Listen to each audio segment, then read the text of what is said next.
In the early 20th century, the classical ideals of academies and the rapidly aging Art Nouveau, Jugendstil, style held artistic vision in Germany in a stranglehold. Inevitably, any new movement would have to be violently different. That movement was Expressionism. What distinguished Expressionist art was its emphasis on the highly personal psychological and emotional response of the artist to the subject, and not the subject itself. Die Brucke took a group of young architects students from Dresden, led by Ernst Ludwig Kirchner, to make the decisive move.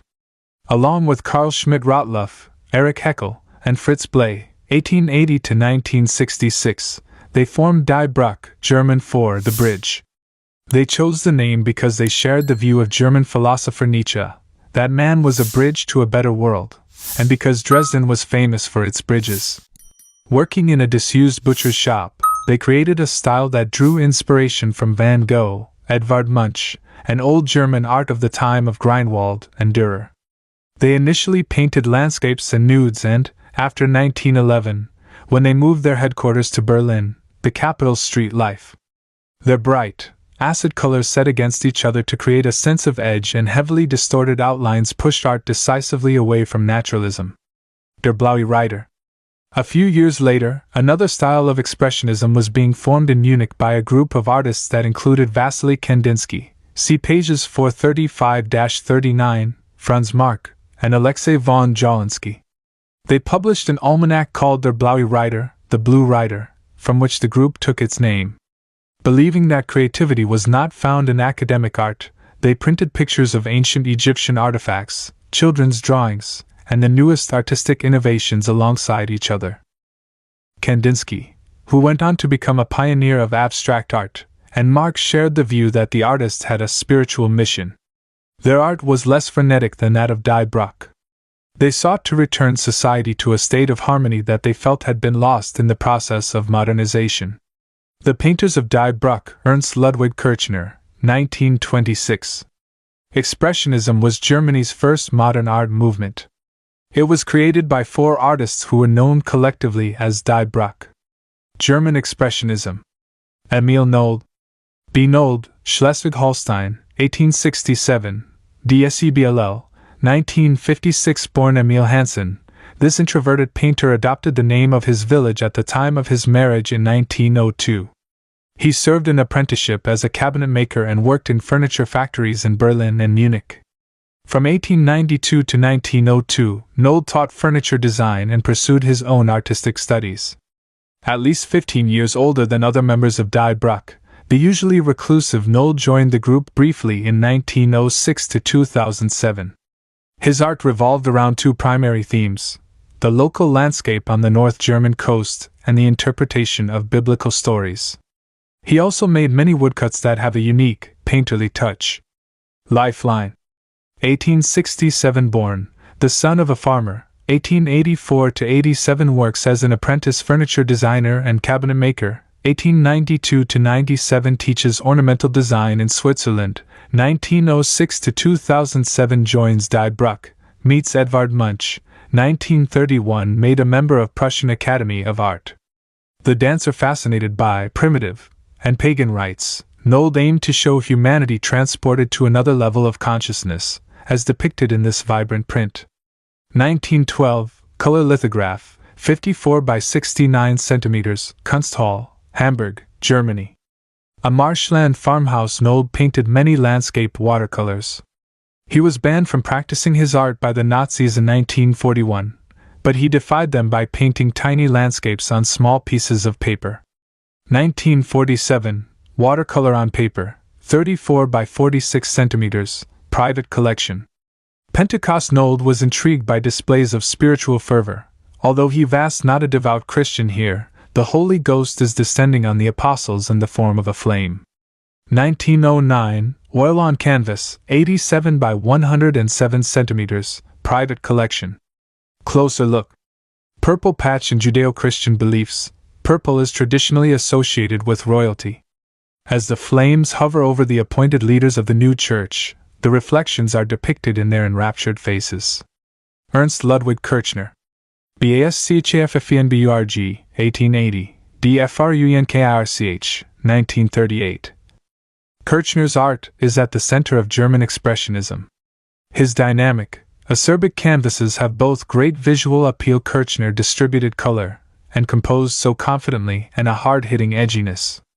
During the Dresden years, 1905–11, he painted his city, friends and models, and the surrounding countryside.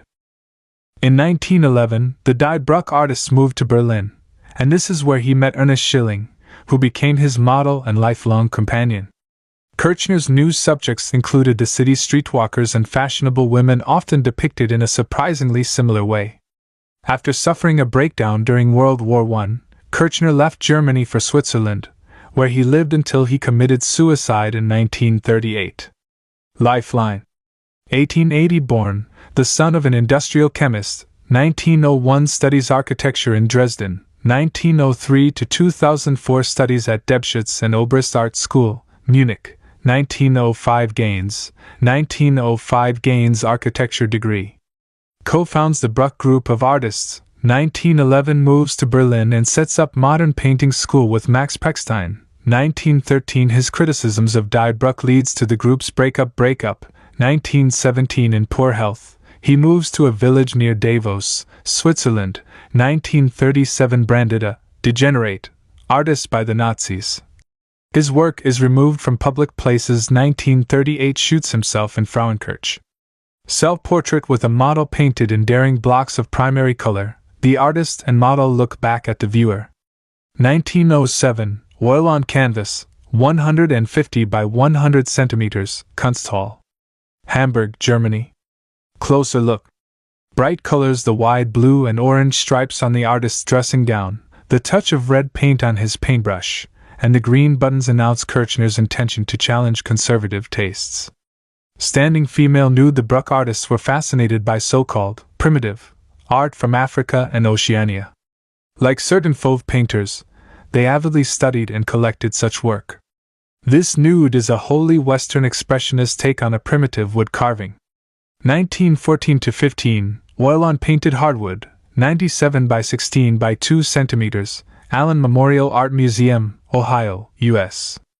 A woman on the street. In contrast to the Dresden paintings, Kirchner's Berlin style was more angular and darker in tone, and the paint was worked over with cross-hatching.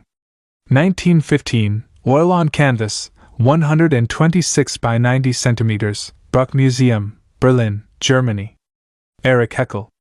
Biedbeln, near Dresden, 1883. Die Radolfzell am Bodensee, 1970. Abandoning the study of architecture to join the Brucke group of artists, Erich Heckel became the group's unofficial manager. He found their studios, mounted their exhibitions, and organized their summer painting holidays. His contact with Franz Marc made sure the group was included in the Blaue Reiter, Blue Rider, almanac. In 1909, he toured Italy's artistic centers and was particularly influenced by Etruscan art. Heckel's main themes were landscapes and scenes of men and women bathing. He initially painted in thick primary colors squeezed straight from the tube, but around 1908 he started applying larger sections of a single flatter color, which the Brucke artists often diluted with petrol to help speed up the drying process. Lifeline. 1901 becomes friends with Schmidt Rottluff at secondary school in Chemnitz. 1904–2005 studies architecture, but quits to join Die Brucke. 1909 travels to Italy, spends summer at Moritzburg Lakes with Kirchner. 1912 makes friends with Franz Marc. 1914 volunteers for military service in the medical corps. 1918 returns to Berlin. 1949–55 works as professor of fine arts at Karlsruhe. 1970 dies in Radolfzell am Bodensee. Man on a plain. This lonely figure in a landscape, raising his hands to his head in pain as much as reflection, shows the influence of Norwegian artist Edvard Munch on Heckel and other Brucke artists. 1917, woodcut, 38 by 27 centimeters, City Museum, Leicester, UK. Lake near Moritzburg. Like other Brucke artists, Heckel did not employ conventional perspective, and this shows most clearly in their landscapes. They sought a heightened reaction to their work by using color and representation in an extreme way, believing that in time audiences would also share their vision. 1909, oil on canvas, 60 by 71 centimeters. National Museum, Cardiff, UK.